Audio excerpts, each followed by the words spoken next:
जय हिंद। आइए प्रश्नावली 2 का ये देखते हैं। पिछले वीडियो में मैंने 14 से बता दिया था, 15 से देखते हैं। समीकरण दिया हुआ u प्लस भी बराबर 5 और 2u माइनस 3v बराबर 4। इसे समीकरण फर्स्ट और इसे समीकरण सेकंड मान लिया। ठीक है, तो समीकरण 1 में 3 से गुना करके और 2 में 1 से गुना करके जोड़ने पर यह शॉर्ट में लिखो समीकरण 1 इंटू 3 प्लस 2 इंटू 1, यानी समीकरण 1 में 3 से और समीकरण 2 में 1 से गुना करके जोड़ने पर। ये विलोपन विधि से बना रहे हैं। ऐसे हम एक वीडियो खासकर बना देंगे। सब जो 5 विधि पढ़ना है 10वां क्लास में, विलोपन विधि और बीजगणन विधि से जो 5 विधि पढ़ना है, पांचों के लिए एक स्पेशल वीडियो बना देंगे। ये भी इसमें विलोपन विधि से बनाया गया है। और यहाँ देखिए गुना करने पर 3 से गुना किया तो 3u प्लस 3v माइनस बराबर 15 यहाँ हो गया। और जो समीकरण 2 में 1 से गुना करें तो कोई प्रभाव नहीं पड़ेगा, सिंपल से वही रह जाएगा। यहाँ जोड़ने पर है ना, जोड़ने पर क्या होगा, कैंसिल हो जाएगा, बचा क्या 3 2 5 u और 15 4 19, यानी कि u बराबर क्या हो जाएगा 19 बटा 5। हाँ, u का मान निकल गया। अब u का मान निकल गया तो u का मान समीकरण किसी में रख देंगे, 1 या 2 किसी में रख सकते हैं। तो u का मान समीकरण 1 में रखने पर, ठीक है, मैंने 1 में रखा है, आप ये 1 या 2 किसी में रख सकते हैं। तो 1 में रखने पर v बराबर 5 माइनस u हो जाएगा और v बराबर 5 बटा 1 माइनस 19 बटा 5, यानी कि जब इन्हें घटाव बनाएंगे तो 19 में से 25 माइनस 19 बटा 5, यानी कि 6 बटा 5 निकल जाएगा। नेक्स्ट क्वेश्चन देखें 16 नंबर। 3x प्लस 4y बराबर 10 और यहाँ 2x माइनस 2y बराबर 2, समीकरण 1 समीकरण 2। यहाँ चाहते तो हम कॉमन कर सकते हैं आसान करने के लिए, पर ऐसे ही बना सकते हैं। ऐसे कॉमन लेना चाहेंगे तो 2 कॉमन हो जाएगा और 2 यहाँ करके भाग में यहाँ बराबर वाला, यानी x माइनस वाई बराबर 1 हो जाएगा। कर सकते हैं पर मैंने किया नहीं, छोड़ दिया। देखिए यहाँ क्या किया है, दोनों के डायरेक्ट जोड़ दिए, 2 से गुना करके, यहाँ लिखे समीकरण 1 में 1 से और 2 में 2 से गुना करके जोड़ना पड़ा। क्यों गुना करते हैं ये क्लास में बताते हैं, इसे खैर ऐसे फिर बता देते हैं कि हमें ये होता है कि किसी एक को गायब करना होता है विलोपन विधि में, या तो किसी को विलोप करना होता है, चाहे x को वाले टर्म को या y वाले टर्म को किसी को विलोप करना होता है। तो इसमें y वाले टर्म को विलोप कर दिए हैं, 2 से गुना करके 4 बराबर हो जाएगा, काट दिए। और 3x प्लस 4y बराबर 10 और 4x माइनस 4y बराबर 4, कैंसिल, प्लस माइनस कैंसिल, बचा क्या 4 3 7 x और 10 4 14, यानी x बराबर 7 2 14 2। और x का मान किसी ओमन में 2 में रख देते हैं, तो यहाँ के x का मान समीकरण 2 में रखने पर 2x प्लस 2x बराबर 2 प्लस 2y, यानी 2x माइनस 2 प्लस सीधा के माइनस में बराबर 2y। और यहाँ जब x की वैल्यू 2 उठा ना, 2 2 4 माइनस 2 यानी 2y और 4 माइनस 2 बराबर 2y बटे 2 और y बराबर 1। नेक्स्ट क्वेश्चन देखते हैं 17 number question. 2x plus y बराबर माइनस 4 और यहाँ दिया 3y बराबर 5x माइनस 1। ये समीकरण जो है ना, इसे हम थोड़ा सोल्व कर लेते हैं। सोल्व मतलब नहीं, अरेंजमेंट इसका बना लेते हैं। 5x माइनस 3y बराबर 1, यानी कि x y हम मिला लिए, समीकरण 2 ही मेरा हो जाए। हम इसे मान सकते थे पर ये थोड़ा टफ हो जाता, या फिर अच्छा सजाया हुआ नहीं है, हम इसमें सजा दिए हैं। और ये फिर क्या करें, समीकरण 1 में 3 से और 2 में 1 से गुना करके जोड़ने पर, ठीक है। तो देखिए गुना करते हैं, तो गुना करें 3 6 और 3 3 9, सॉरी 1 है ना, तो 1 3 3y और 4 3 12 और 2 में 1 से गुना करना तो यही रह जाएगा 5x माइनस 3y प्लस 1, ये कैंसिल हो जाएगा। बचा क्या 6 5 11 x बराबर 12 में से 1 गया तो 11 माइनस 11, यानी कि x बराबर क्या हो जाएगा माइनस 1। ठीक है, अब इस x के वैल्यू को हमको अगला समीकरण 1 या 2 में रख देते हैं। तो यहाँ देखिए एक समान समीकरण 1 में रखने पर, तो देखिए क्या समीकरण क्या है, 2x प्लस वाई बराबर माइनस 4, यानी 2x x value minus 1, 2 into minus 1 plus y बराबर माइनस 4 माइनस 2, यहाँ क्या किया y बराबर माइनस 4 जैसे गया तो माइनस 2 से प्लस 2, यानी कि माइनस 2, y बराबर क्या आ गया माइनस 2। देखते हैं नेक्स्ट क्वेश्चन 18 नंबर क्वेश्चन। इसे हम प्रतिस्थापन विधि से सोल्व कर रहे हैं। इसे मैं यहाँ देखें नोट कर दिया, ऊपर लिख दिया। समीकरण क्या है, 3x माइनस 2y बराबर 12 और फिर 4x माइनस 5y बराबर 16। समीकरण 1 और समीकरण 2, इसमें कुछ विशेष है नहीं। होता क्या ना, किसी x का मान निकालिए, किसी समीकरण से x या y का मान निकाल लेते हैं और जिस समीकरण से निकालेंगे उसमें नहीं, उसके दूसरे अलावा जो समीकरण है उसमें रखेंगे। देखिए सोल्व करते हैं। समीकरण 1 से चलते हैं हम, मेरी मर्जी 1 या 2 किसी चल सकते हैं। हम यहाँ 1 चले तो समीकरण 1 से लिख दिए, समीकरण एक में मेरा क्या है 3x माइनस 2y बराबर 12, इसे यहाँ लिखते 3x माइनस 2y बराबर 12। x का मान या y का मान किसी का मान निकाल सकते हैं, तो हम x का मान निकालें 3x बराबर क्या हो जाएगा 12 माइनस प्लस 2y। ठीक है, हम x का मान चाहिए ना, तो x बराबर क्या कर दिए 12 प्लस 2y बटा 3, या गुना से भाग में, समीकरण 3 हो गया। 1 2 मेरा ऊपर था 3 यहाँ हो गया।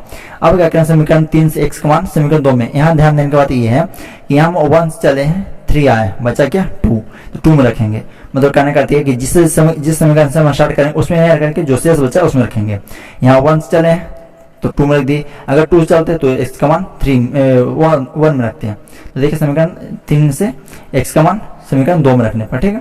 तो देखिए तो 4 इंटू 12 प्लस 2y बटा 3 माइनस 5y बराबर 16, 16 में बचो 48 और 2 4 जा 8, 8y माइनस बटा 3 माइनस 5y बराबर 16।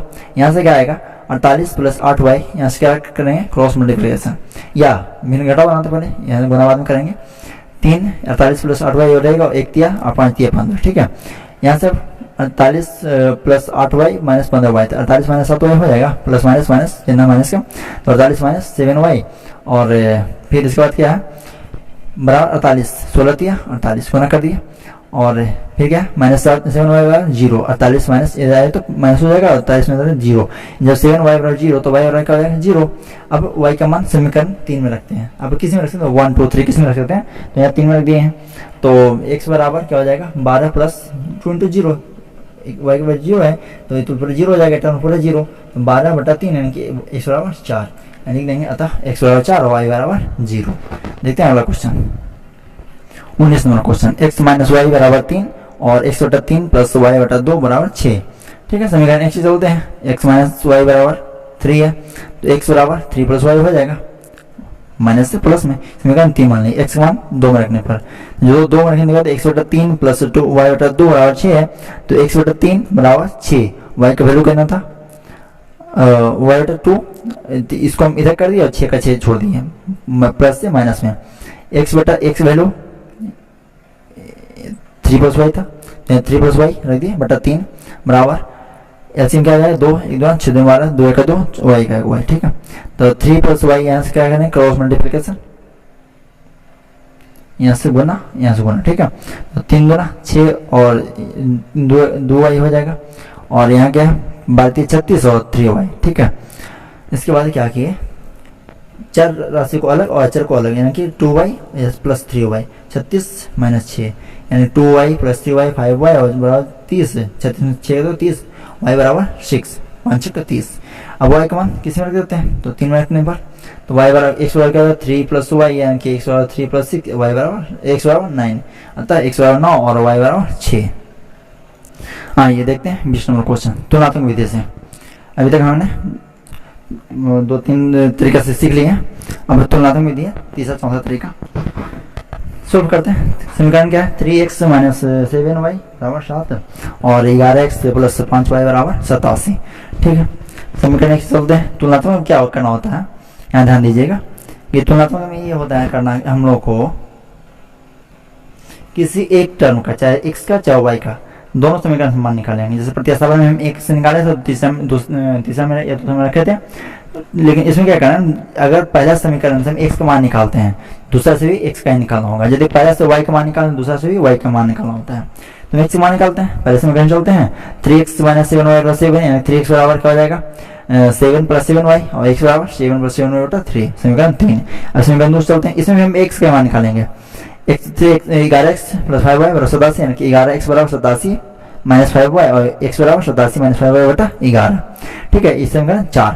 अब क्या करेंगे समीकरण 3 और 4 से, देखो तो मेरा एल से तुम बराबर है, यहाँ भी x बराबर इतना है और यहाँ भी x बराबर इतना है, जब बायां पक्ष बराबर हो दाएं में क्या होगा बराबर होगा, तो दोनों हम बराबर कर देते हैं, तो 7 प्लस 7y बटा 3 बराबर में 87 माइनस 5y बटा 11। ठीक है, गुना सीधे गुना कर देंगे, तो 11 गुना 7 प्लस 7y और 3 गुना 87 माइनस 5y। ठीक है, इसके बाद क्या करेंगे 1177 और 1177y और 87 261 और 5 15y। ठीक है, तो 77y प्लस 15y और 261 माइनस 77 करने पर घटाने पर क्या हो जाएगा 92y बराबर 184, y बराबर 92 184, y को में क्या आ गया 2 आ गया, अब देखते हैं वाई के मान किसी में रख देते हैं, 3 मेरा आसान है, चाहे जो भी आसान है उसमें रख सकते हैं, 1 2 3 4 किसी में रख सकते हैं। तो वाई का मान 3 में रखने पर तो क्या हो जाएगा, x बराबर 7 + 7 × 2 बटा में 3, यानी कि 7 2 14 7 21 21 बटा 3, यानी 7 1 7। हमारा x की वैल्यू 7 और y का वैल्यू 2 आ गया। इस तरह से हमारा तुलनात्मक विधि भी सीख गए हम। अब आगे देखते हैं वज्र गुणन विधि, 21वां नंबर क्वेश्चन। इसमें थोड़ा सा गलती हमसे हुई है, मैंने x जगह एक जगह पर x और b की जगह पर y कर दिया था, इसलिए ओवरराइट हो गया। ध्यान दीजिए 2a + 3b = 8 समीकरण फर्स्ट है, और 3a - 4b = -5। इसमें क्या करना होता है ना, हमें दायां पक्ष जो बराबर के दाएं साइड होता है उसमें 0 करना होता है, ठीक है। इसे 0 कर देते हैं, तो 2a + 3b -8 +8 को काम कर दिया, -8 में बराबर 0, और 3a - 4b -5 से +5 बराबर 0, ठीक है। इसमें क्या होता है, जो पहला टर्म a का जो गुणांक है, सॉरी यहाँ जो x का गुणांक होगा, इसमें a दिया हुआ है, x का जो गुणांक होगा वो क्या कहलाएगा, a1। जो y का गुणांक होगा वो क्या कहलाएगा, b1, और जो c का गुणांक होगा, मतलब जो अचर पद होगा वो c1 हो जाएगा। उसी प्रकार समीकरण 2 में देखेंगे, जो x का गुणांक होगा वो a2, जो y का गुणांक होगा b2, और जो अचर पद होगा उसको c2। यहाँ लिख दिया, यहाँ गुणा करने में आसान हो जाएगा, कैलकुलेशन करने में, इसलिए पहले लिख देते हैं। जब बनाते हैं आदत हो जाएगा ना तो लिखने की आवश्यकता नहीं पड़ेगी। तो a बराबर क्या कर दिए 2, और a1 बराबर 2, b1 बराबर 3, और c1 बराबर -8, यहाँ देखिए -8, और a2 बराबर 3, b2 बराबर -4, और c2 बराबर 5, ठीक है। अब देखिए मान रखते हैं, फॉर्मूला क्या होता है, x बट्टा, यहाँ x होता है फॉर्मूला में, हम ये गलती कर दिए, इसलिए पूरा गलती हो गया। x बट्टा क्या होता है, b1 × c2 - b2 × c1, ठीक है। यहाँ क्या है, y होगा, y बट्टा c1 × a2 - c2 × a1, ठीक है। यहाँ 1 है, यहाँ कॉन्स्टेंट है 1 है, 1 बट्टा a1 × b2 - a2 × b1। इस उसका मान रख देते हैं। x के वैल्यू में क्या है, a रख दिया, x यानी कि अचर जो चर राशि है उसका वैल्यू क्या है, a, यानी कि a रख दिया। यहाँ x होता तो x रखते हो, y होता जो रखते हो, यहाँ a तो a रख दिया। और b1 वैल्यू के ध्यान से देखिए, b1 3, यानी कि 3, और c2 कितना 5, और b2 कितना -4, यहाँ देख सकते हैं -4, और c1 कितना -8, c1 -8 रख दिए।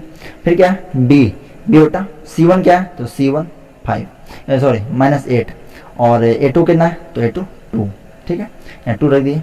फिर क्या a2 3 है, a2 3 है, 3 रख दिए। फिर क्या c2 कितना 5, और a1 2, यानी 5 × 2, ठीक है। a1 यानी कि a1 क्या 2, यहाँ 2 देखिए, a1 2, और b2 कितना, तो b2 -4 रख दिए। फिर क्या a2 क्या 3, यहाँ देखिए 3, और b1 क्या है, तो b1 3, ठीक है, 3 × 3। अब देखिए सोल्व करते हैं, कैलकुलेशन तो करना है, लिख दिया। a बटा क्या हो जाएगा, 5 3 15, 8 चौक 32, -1 प्लस, और ये प्लस -32।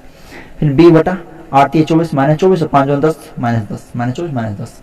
यहाँ देखिए तो 4 2 8, -8, और 3 3 9, -9, यहाँ हो गया। अब a बटा क्या हो जाएगा, 15 12, यानी प्लस -17। यहाँ क्या हो जाएगा, -34, और यहाँ -17। जिस प्रकार से गुणनखंड में हम लोग करते हैं, एक बार इसके साथ एक बार इसके साथ, उस प्रकार किए, एक बार इसके साथ एक बार इसके साथ, तो लिख दिए a बटा 17 -17 बराबर 1 बटा 17, और यहाँ b बटा -34 बराबर 1 बटा 17। बारी बार से दोनों साथ, एक बार इसके साथ एक बार इसके साथ ले लिए। 17 कैंसिल, या आप यहाँ गुना कर सकते हैं, यहाँ से गुना, यानी कि काटने के बाद 1, यानी कि a वैल्यू 1, ये x वैल्यू 1 हो जाता। यहाँ क्या 17 34, 2 यहाँ गुना होगा तो b बराबर 2, अर्थात a बराबर 1 और b बराबर 2। इस प्रकार से हम बजगुणन नियम सीख गए। देखते हैं अगला क्वेश्चन 22 नंबर। 23h - 29 के बराबर 98, और 29h - 23 के बराबर 110। जब बड़ा क्वेश्चन रहे ना, तो जो आपको मर्जी करे उससे बनाइए, कोई दिक्कत नहीं है। तो विलोपन विधि सबसे आसान है कि गुणा करके किसी को गायब कर देना है, तो उससे बना दिए, ठीक है। समीकरण 1 में 23 से, और 2 में 29 गुना करके घटाने पर घटा देते हैं। पहले 2 गुना करेंगे 23 में, अगर 23 से गुना करेंगे तो 529, 29 में 23 से तो 667, और 98 में 23 से तो 2254। उस वजह से जब 2 में गुणा करते तो 29 गुना 29 841, 29 गुना 23 667, और 29 गुना 110, यानी कि 3190। जब घटाएंगे, इसको घटाएंगे तो चिन्ह चेंज कर देंगे, माइनस से प्लस, प्लस माइनस कर दिया, कैंसिल, बचा क्या 529 - 841 -312 h, और यहाँ से -936 कर दिया 3 बार में, यानी h वैल्यू 3, एच का मान समीकरण 1 में, एक या दो जो भी आसान लगे उसमें लग देते हैं। तो 1 में लगते हैं, तो 23 दिया 69 माइनस 29 के बराबर 98। ठीक है, तो 29 के यहाँ घटाएंगे तो क्या बचेगा, 29 के छोड़ दिया और 98 में 69 प्लस के माइनस में, माइनस 29 के बराबर 29 यानी के बराबर -1, अतः एच बराबर 3 और के बराबर -1। इस तरह से हमारा 22वां नंबर क्वेश्चन खत्म। अब मिलते हैं अगला वीडियो में, तब तक के लिए थैंक यू।